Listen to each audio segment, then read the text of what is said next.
നമസ്കാരം. കൊച്ചിയിൽ നിന്നും ദുബായിലേക്ക് ശശി തരൂർ വിമാനം കയറിയത് രാവിലെയാണ്. നാളെ രാത്രിയോടെ കേരളത്തിൽ തിരിച്ചെത്തുകയും ചെയ്യും.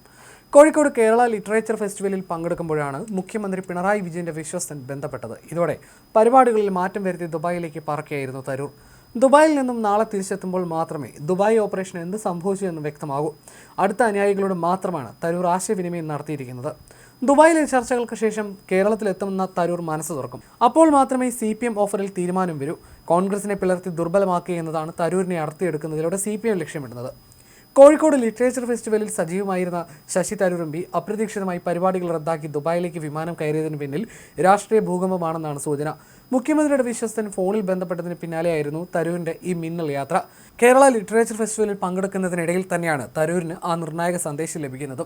പിണറായി വിജയന്റെ അതിവിശ്വസ്തനായ ദൂതൻ തരൂരുമായി സംസാരിച്ചതിന് പിന്നാലെ അദ്ദേഹം ദുബായിലേക്ക് തിരിക്കാൻ തീരുമാനിക്കുകയായിരുന്നു. നാളെ രാത്രിയോടെ തരൂർ കേരളത്തിൽ തിരിച്ചെത്തും. ഈ ചുരുങ്ങിയ സമയം കൊണ്ട് ദുബായിൽ നിർണായക തീരുമാനമുണ്ടാകും. തരൂർ ദുബായിൽ എത്തിക്കഴിഞ്ഞു.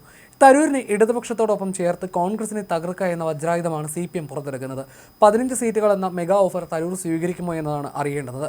പുതിയ പാർട്ടി രൂപീകരിച്ച് മുന്നണിയിലെത്തിയാൽ ഇടതുപക്ഷത്തിന് ദേശീയ മുഖമായി തരൂർ മാറും. തനിക്ക് കിട്ടുന്ന ഈ വമ്പൻ ഓഫറിനെ കുറിച്ച് തരൂർ ഇതുവരെ ആരോടും മനസ്സ് തുറന്നിട്ടില്ല.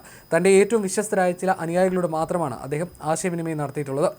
ദുബായിലെ ചർച്ചകൾ കഴിഞ്ഞ് നാളെ തിരിച്ചെത്തുന്ന തരൂർ അതിനുശേഷം മാധ്യമങ്ങളെ കാണുമെന്നും വിവരമുണ്ട്. കോൺഗ്രസും തരൂർ ക്യാമ്പിന്റെ നീക്കങ്ങൾ നിരീക്ഷിക്കുന്നുണ്ട്.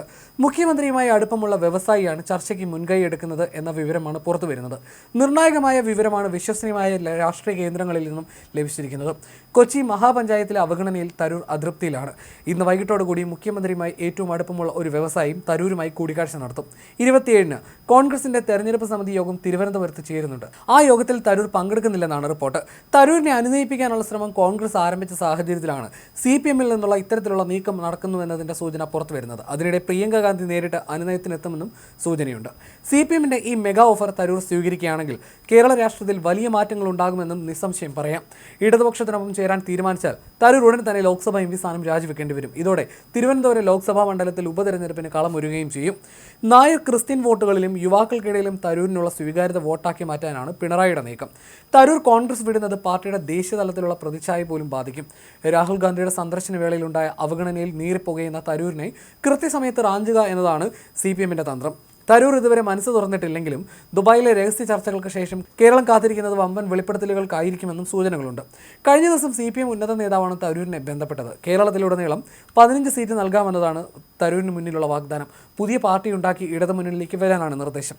അർഹിക്കുന്ന പരിഗണന നൽകാമെന്നും തരൂരിനെ ഈ നേതാവ് അറിയിച്ചിട്ടുണ്ട്. ഇതിനോട് അനുകൂലമായോ പ്രതികൂലമായോ തരൂർ പ്രതികരിച്ചിട്ടുമില്ല. മുഖ്യമന്ത്രി പിണറായി വിജയന്റെ നിർദ്ദേശപ്രകാരമാണ് മുതിർന്ന ഈ നേതാവ് തരൂരിനെ ബന്ധപ്പെട്ടത്.